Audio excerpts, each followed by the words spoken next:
Buat warga Wonosobo dalam rangka mensyukuri nikmat Allah yang telah diberikan kepada kita, yang kata Allah Subhanahu wa taala, wa in ta'uddu ni'matallahi la tuhsuha.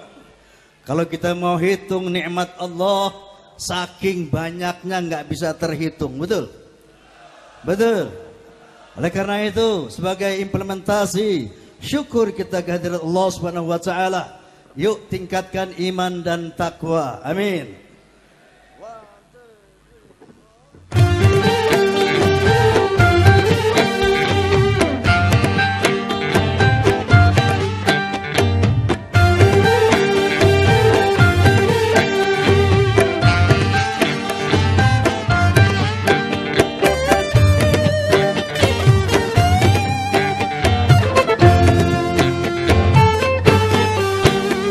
Miskin jangan bersedih dan jangan sesali diri. Yang kaya janganlah bangga, jangan menggusungkan dada.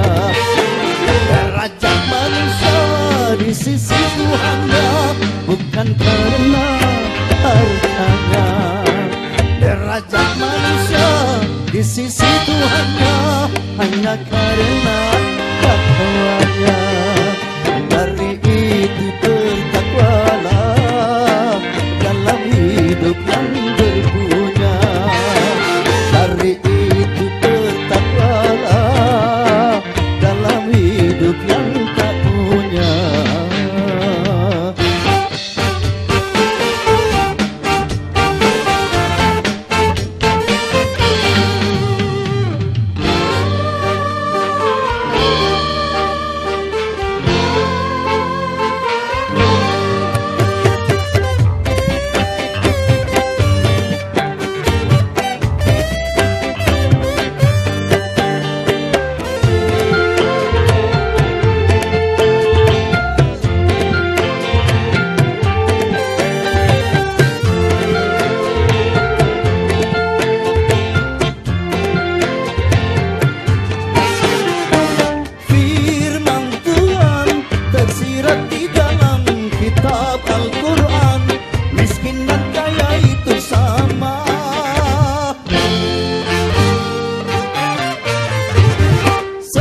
Sesungguhnya keduanya itu hanya ujian bagi orang-orang beriman. Mampukah si miskin menjalani penderitaan?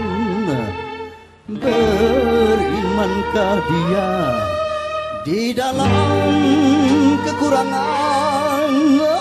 Mampukah si kaya mengendalikan hawa nafsunya? Berimankah dia di dalam kelebihan?